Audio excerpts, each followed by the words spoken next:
Hello, my gorgeous stripped back listeners. This is Daisy from the future here, who's coming to you with a very special little announcement. So, this next episode that you're going to listen to with Forrest Green was so fantastic, so incredible, filled with so many pearls of wisdom that we had to actually split it up into two parts. And it's definitely not because my audio cut out halfway through and we have to re record it. I'm so sorry, Forrest. But anyways, so yeah, this is the first part of a two-part interview. The second part will be released on the 9th of October. I'm super duper looking forward to you hearing the second half. But for now, here is the first half of my interview with Forrest Green.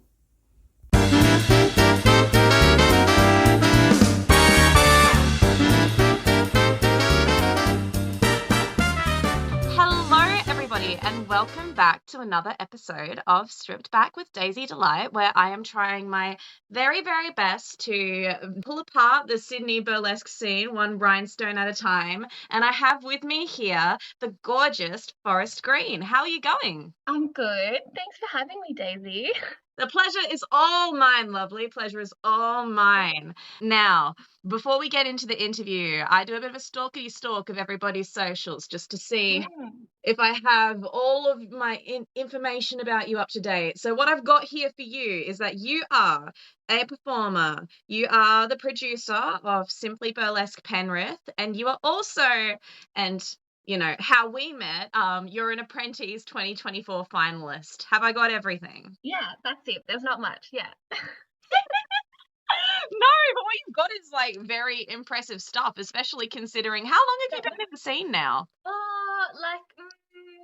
I've been doing burlesque for about 3-ish years. 3 years. But I'm very not active online or in shows, which is I think So Frankie Fontaine and I actually met at a workshop before about 3 years ago. And so sort of Frankie Fontaine, I've been watching her journey being like, oh, look at her. We'll be like sort of similar timeline. I had no idea that you guys knew each other from that. That's wild. Well, we kind of like met and then like we're like hype girls online with each other. Like, you're amazing, you're amazing, you're amazing. And now we're actually really good friends, which is great. That's really freaking sweet. I love how that can be the case. You know, it's just like you'll bump into someone randomly at a workshop or just like in a class or something, and you've just like, you made a lifelong friend. It's great. It's so good. Yeah. Awesome. Well, was that around about your first exposure to burlesque then, that workshop, or was it before then? No. No. So I had started doing some classes just before that in Penrith. But my first exposure overall was long before that. Okay. So actually, I told this to Kellyanne Dole this week, actually, when I saw her at a show. I used to do swing dancing. What? And Kellyanne Dole used to swing dance with the Sydney Swing Cats, which is where I used to swing dance many moons ago, like 10 years ago. And so I sort of heard of Kelly through the Sydney Swing Cats, and I was like, oh my God, she's so cool. And at the time, in my very conservative household, looking up a burlesque artist page was kind of like the equivalent of looking at porn, you know? Because I was like, she's like almost naked. This is scandalous, but also so cool. And I sort of stalked Kellyanne's journey for like 10 years to be like, oh my God, that's so cool. And then one day when I was an adult, I was like, oh, I mean, I was an adult at the time anyway, but I was like, oh, I could do that. Like I could go and do classes and I could also do that because it's really cool. I love that so much. It's so funny how many people get their first exposure through Kellyanne Dole. Like I was talking with someone else quite recently and they were just like, yeah, and it was all through Kellyanne. I'm like, freaking Kellyanne. She's a powerhouse. She's amazing. She honestly is. It's like I feel like we could play a game in the Sydney burlesque scene. It was like how many degrees of separation to Kellyanne Dole. Like everything goes back to Kelly. Well, she actually judged me in a swing dancing competition. What? Yeah, many, many moons ago when I was swing dancing, and I was like, Kellyanne Dole's here, that's so special, that's so amazing. And then I ended up getting thrown into a comp last minute, like into one of the rounds, and she judged me and I won. And I was like, how funny, like this little like 6 degree of separation many, many moons ago. That's incredible. And then all of a sudden, like many years later, she's producing Apprentease. You're a finalist. Like, yes, it's so wild. What a freaking like full circle moment. That was wild. Did she remember judging you? Oh, probably not. No. I don't think it was that memorable. Oh, as if you won. That's memorable. It was many, many moons ago, and I remember just being like, "Fuck it, I'm gonna just be crazy in this comp," and yeah, we ended up winning, which is quite funny. Okay, so you've seen Kellyanne, you've seen all the things that she's done. You've looked up the porn and you're like, "Oh my God, I'm in this world now." Super exciting. Yeah. So how long was it from then until you did your first class? I think I did my first class in like 2021-ish. I think it was kind of during lockdown. Mhm. I'd done like swing dancing, like other types of I'd never like sort of hit burlesque, and it was sort of I think during lockdown when you have all those epiphanies and you're like, hey, you know what? I can do whatever the hell I want. And so around 2021-ish, I think. What was it like? Do you remember anything from your first class? I remember it was just me and one other student who was like, it was their first class as well. And the teacher at the time, Queenie, who is now an amazing yoga teacher and wonderful yoga person now, she was incredible. And she was like, this is political and it's, it's really a reclaiming of your body. And I was like, fuck yeah. Mm. So it was awesome in that way. But then I think sort of with lockdown and everything and all the backwards and forwards, it went online and then it went in person and then, all that kind of backwards and forwards. Yes. I was going to say 2021 is a really, really hard time to start any hobby that isn't outside of in your house. Like, so yeah, it was really difficult, but it was great to like sort of get a taste and be like, yeah, I love this. it's cool. So, were you watching like shows online as well at the time, or were you just sort of mostly doing the classes? Doing the classes and stalking anyone and everyone I could find. TikTok was big for me at that time. So obviously Gina Sterling was a big burlesque moment on TikTok. So I was watching everything Gina was doing and I was like, oh, this is so cool. Because she had like this transition video where she went to like, she was on like a chair or something and then went into her cowboy outfit or her red outfit. And I was like, oh, this is so amazing. Obsessed, honestly. I love a good burlesque TikTok moment. I don't actually go on TikTok that often, but like when I do see those videos, I'm like, this is really cool. I'm into this. It's so good. And just having that little taste as well of like the different outfits that they have and the different things that they do. It's really nice. Good little exposures. So were you in any troops? Yeah, so I did some classes that turned into performance classes. In like 2022, I did a bunch of them. And 21 actually. I think there was a little show in 21 as well. So I did a couple of group classes and they turned into like group acts on stage at little like sort of shows in Penrith and things like that. So I did some stuff like that as well. Yeah. Oh, cute. Awesome. Were there any fun themes that you guys did? Any cool I think troops are a really good starting point. Mhm. I think that sometimes the themes can be really fun because they explore things that you wouldn't normally touch on necessarily. Like, because you're obviously doing a class with other people and their themes and what they want to do. So there was one that I really liked that was like the Nasty Naughty Boy song from Christina Aguilera. Oh my God. Yes. Yeah. So that was fun. It was like a chair one. So like we had like, people in the audience come up and you gave them like a bit of a lap dance and it ended with like whipped cream on our chest. It was a whole thing. So that was fun. And there's some more outlandish ones, but that was probably the funnest one that I remember. That was really, really fun. Did you all have like little drop sheets or were you just really good at aiming the whipped cream? There were no drop sheets. It was fun. I found it really difficult though, because like the turnaround time of trying to put whipped cream on your like boobs on stage is a lot of pressure and like it doesn't hold very well. No, you'll be sliding all over the place. Yeah, it was a mess. Yeah. That times how many people? Oh, I think there was a little towel. There was a little towel actually. Okay. But it was difficult. It's difficult. It was struggle times. Yeah, but it was good. I was like, okay, cool. I'm never gonna do whipped cream on stage because I don't like that.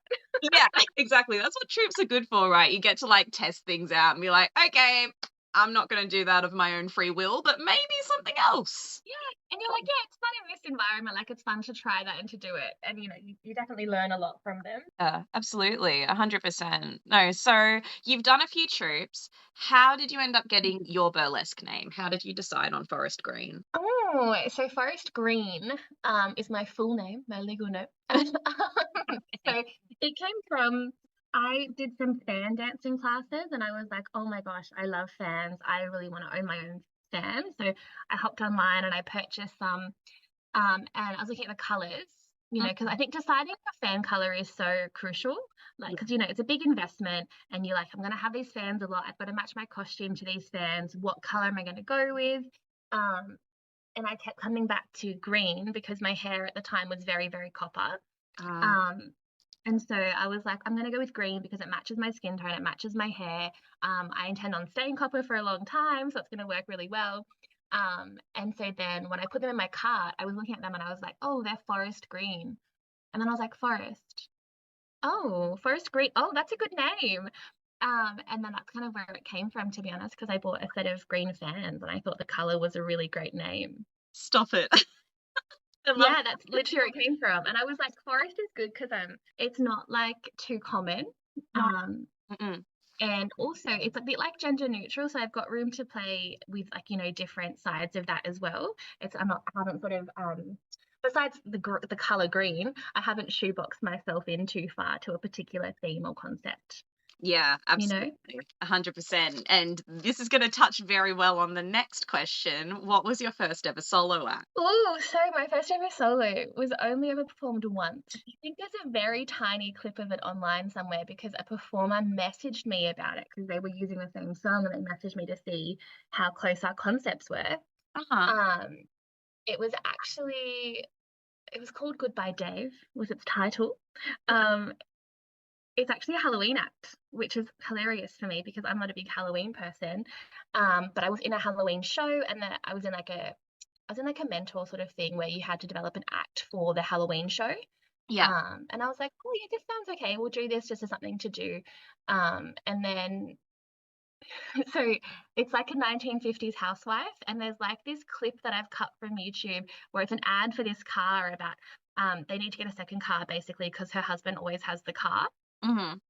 Yeah. And so I'm on the phone with my friend about this situation with the car or something. And then I end up taking out the rubbish, and the rubbish is actually my husband. You can see his like arm out of the rubbish bag. And I've got a mop and I'm mopping up all the blood. There's no actual blood. But I kill my husband in my first act and I get a wife. Hell yeah. Fucking love it. Why did you only ever do this once? This sounds lit.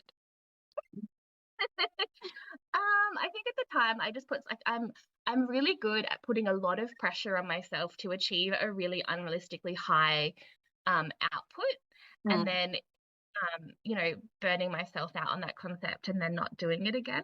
I'm really good at that. Yeah. That's kind of what I did. I was like, yeah, I'm gonna do this, and I kind of just rushed it out because I wanted to be in this show and I wanted to do that. And then I was like, I actually don't know how much I want to regularly put that on stage. But if I brought it back, I'd probably definitely rejig it. And also my parents came to watch it. And my parents are very lovely and very incredible in many ways. They are quite conservative. So I've got my mum, my dad, and my stepmom, and they're a little bit conservative and sort of being like, hi, I'm actually gay. It was, you know, a little bit of a funny time. Holy shit. Was that the way that they found out? You're just like, by the way. It was around the same time. Okay. And then I was like, yeah, I think I like girls, and also I'm gonna strip off in public, like I'm gonna be like, you know, stripping. So my dad came and he closed his eyes for the last half. I'm in lingerie. So it's so funny. I remember, God, like not to get too off topic, but like I remember I actually met your mum at the Apprentease finals, and she is so lovely. Like seriously. I love that she's just like there for the ride. She's just like, oh yeah, this is great. Everyone's so nice. Like she's very supportive. I at least that's so funny though. When I started, she was like, oh, because I remember when I first started classes, I said to her, look, I need to pay for the classes up front. Can I borrow some money from you just to pay off them up front, and I'll pay you back weekly? So at the time I didn't have like the money for the classes up front, but I was so keen to do it. And she's like, I don't know about this. I don't really agree with it. And I was like, I'm not asking for your permission. I'm just asking for your money. Like I'm going to do it either way. And so now she's come full circle where she actually is the door queen, I'm going to call them, at Simply Burlesque, and she does all the seating plan and she assigns everyone to their tables, and she does like and she wears a crown and a tiara and gets all dressed up for them. So it's quite funny to see how she first went from being like, oh, I don't know about this, to being like fully involved. That's so freaking lovely. Oh my god. Her name is Silver Vixen. Stop it. Is she going to do an act? I would love it if she did an act. I have told her we could like do a little duo and she could come in. I don't think she's into it yet. But she could just do like a cameo, you know? I don't want her stripping with me or anything. She could just do a cameo. She might be the person that holds your boa or something. Also, I gotta say, I'm completely shook that your first solo act wasn't the Green Door. I totally thought that it was. No, that's the first one that like did the rounds. It's only been performed 3 times. It's the first one that I sort of put out in the sort of proper Sydney scene. Right. I didn't really go out with Goodbye Dave anywhere, because Goodbye Dave was I think it was like towards the end of 2022. And at the end of 2022, I was like, oh, I'm feeling a lot of pressure with this whole scene, not from the Sydney scene, just from what I was doing at the time. Yeah. And I'm going to take a bit of a break. I'm going to just take a break, and like, you know, burlesque is always there. And then that break ended up being wildly more successful than anything I'd done in the past. So yeah. Just taking the pressure off, really. Yeah. Yeah. And then when I put all that kind of stuff down, I ended up getting a show and having an act and performing and doing all those kind of things, like getting out there more than I had before. Oh yeah, that's freaking awesome. I love that. So what would you say then has been your biggest onstage fail, if you've ever had one? Oh, do you know what? I thought about this question for a long time, and it's actually gonna be a little deeper than just like a costume malfunction. Okay. Yeah, and it's more about a reflection of how I am as a performer and my creative process and what I do. My biggest fail, and this is my own personal failing, nothing to do with any shows I was at or anyone that I've worked with or anything, but when I did Apprentease, I was on stage and like by the second click of my performance, like, you know, less than 8 counts in, my brain was like, I don't want to be here. Oh. My brain was like, I don't want to do this. And I was like, bitch, you've got 4 minutes and 32 seconds. Shut up. Like, you've got to like push through this. Yeah. And that was just me having this moment of like, I had put so much pressure on something and put so much pressure on myself to be a certain level or to do a certain thing or achieve a certain outcome that I had lost the authenticity of my act and of me as a performer. And I also hadn't practiced all my costume together because I'd been so unorganized at getting it all together. And I got on stage and I was like, oh my God, I hate gloves. I hate the sensation of gloves. Yeah. I was having this like sensory moment of like, you put all this focus onto achieving certain things, but I didn't actually focus on the basics of like testing out your costume and putting it all together and making sure that the act is authentic to what I wanted to put out into the world. Don't get me wrong, I think I did an okay job. I still did a really good act. The act was still amazing in its own ways, but inside it didn't feel authentic to me. Right. Yeah, absolutely. Because of the pressure that you put on yourself. Yeah, and I was like, you know, this is supposed to be fun. And for me, I didn't make it fun for me. And that was my own experience. And I'll own that was like, no one else put that on me. That was totally just me and the pressure and I put on myself to do that. Yeah, absolutely. You know? But that's a really I told you it was going to be way deeper than a costume malfunction.